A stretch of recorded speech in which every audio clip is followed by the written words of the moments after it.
पुरुष का स्वागत कथन। परम पुरुष का स्वागत कथन क्या है? स्वागत कथन है, मय्येव सकलम यातम, मयि सर्वं प्रतिष्ठितम, मयि सर्वं लयम याति, तद ब्रह्मा द्वयम स्मम्याहम। अर्थात सब कुछ मुझ से ही आता है, मुझ में ही रहता है और पुनः मुझ में ही वापस चला जाता है।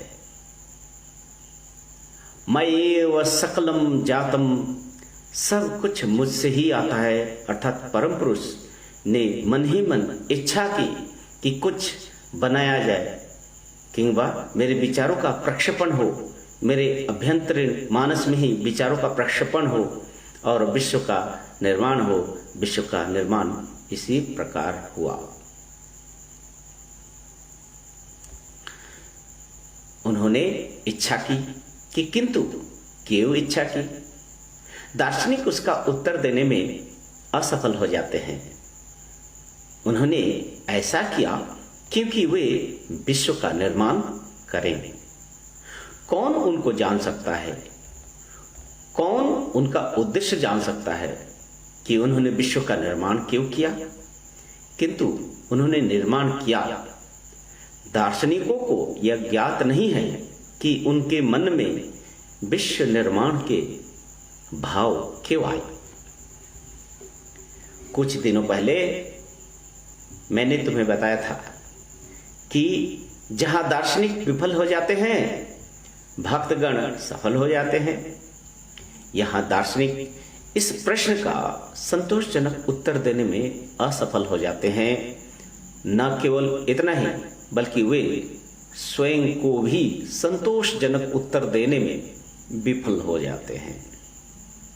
किंतु भक्त उत्तर दे सकते हैं, क्योंकि उनके मन में परम पुरुष के लिए गहरा प्रेम है, आंतरिक प्रेम है, अज्ञात प्रेम है, छिपा हुआ अंतरतम प्रेम है। वे कहते हैं, हम जानते हैं कि कारण क्या है। मेरे प्रभु अकेले थे। यदि आपको अकेले एक घर में रहने को विवश कर दिया जाए तो आप लगभग पागल हो जाएंगे। संपूर्ण विश्व में अकेले रहने की तो बात ही दूसरी है। सा वा एको तदा दृष्टा न पश्यत दृश्य में कराट, मेन संतमीव आत्मानम सुप्त शक्ति सुप्त दृक्। मेरे प्रभु अकेले थे।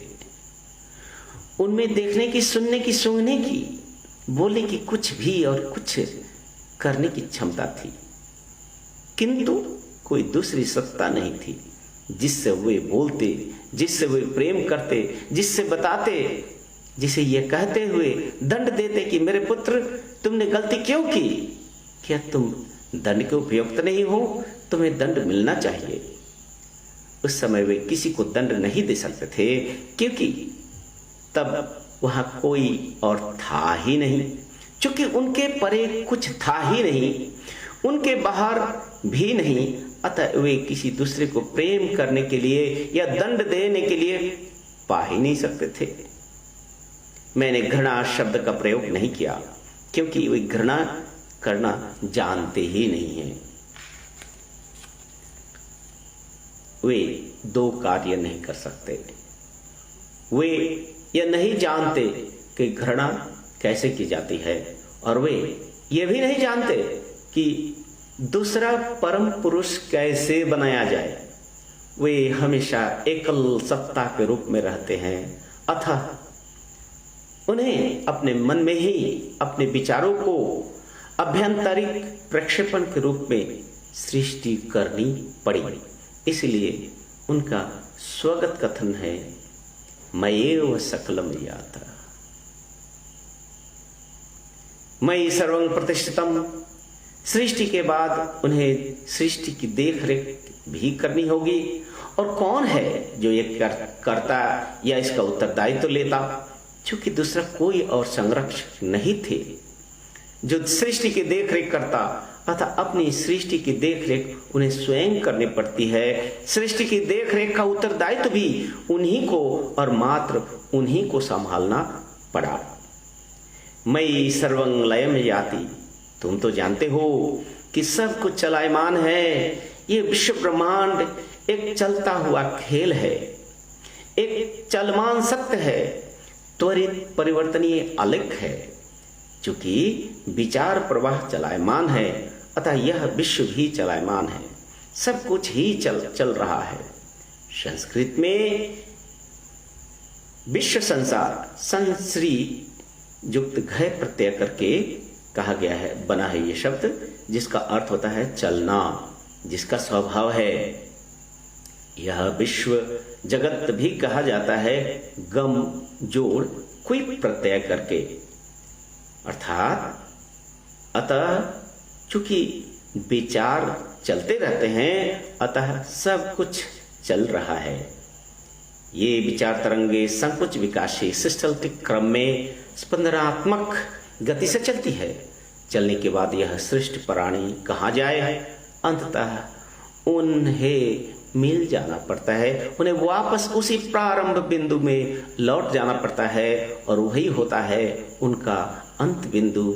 इसलिए स्वगत कथन है, मई सकलम लयम जाति, सब कुछ मुझ में ही वापस आ जाता है, कोई दूसरा विकल्प है ही नहीं। नान्य पंथा विद्यते अयनाय, मात्र यही एक वर्तुल रास्ता है जिसे ब्रह्म चक्र अथवा भूमा चक्र कहते हैं।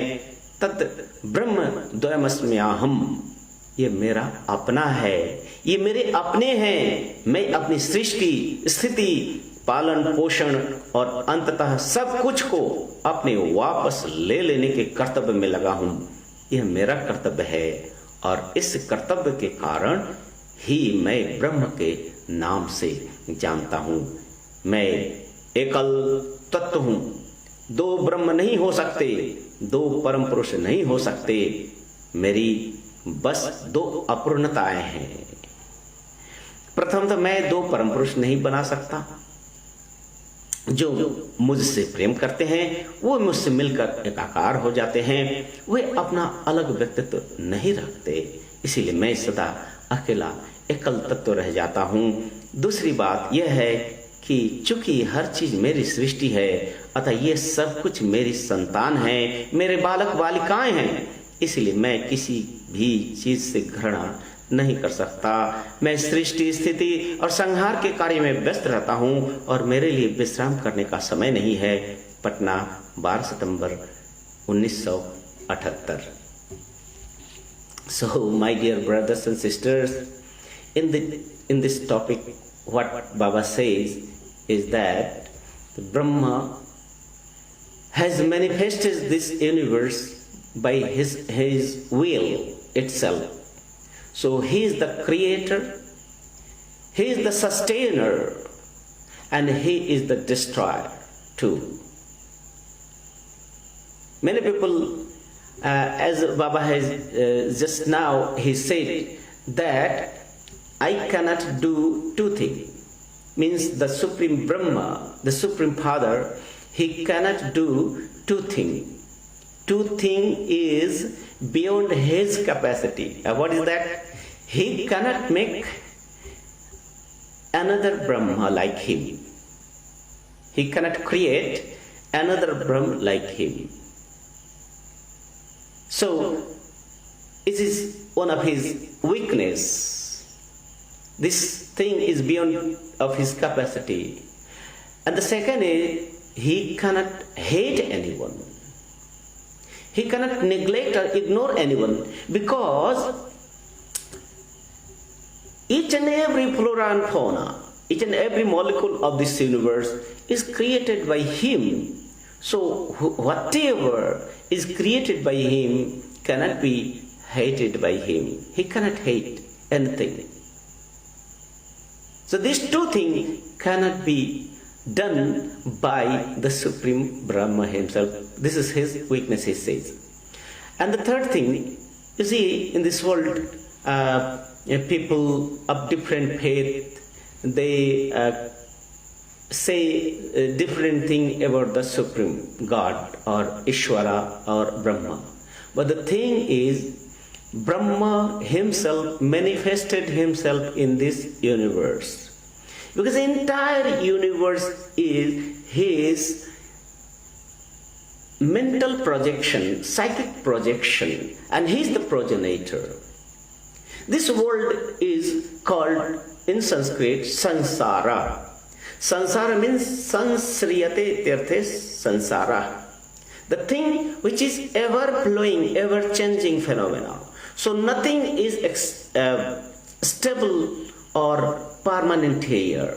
Everything has to go under changes. Everything has to go. So it is called sansara. It's a parivartan. It's transformed each and every moment, because the thought projection, thoughts are emerging each and every moment in the mind. So thoughts cannot be stagnant. It cannot be it cannot be fixed in such a place. So ever-changing phenomena. So the entire universe is his thought projection. So it is changing. So if we accept it as our final goal, that should be our foolishness. Because nothing is permanent in this universe, everything is ever-changing phenomena. So it is really stupidity, foolishness for everyone if we accept this world as our final goal, and if you are so much infatuated, if you are so much involved in this materialistic world. So this is all about this topic, is that he is everything. He is the creator, he is the sustainer, and he is the savior. He is the protector, and at the same time he is the destroyer too. Everything has to go back to him. Means you and me, entire universe gradually has to merge with the Supreme. He said that I cannot hate anyone because everything is within me. I cannot make a second thing because I am the Supreme. Nothing is beyond of me.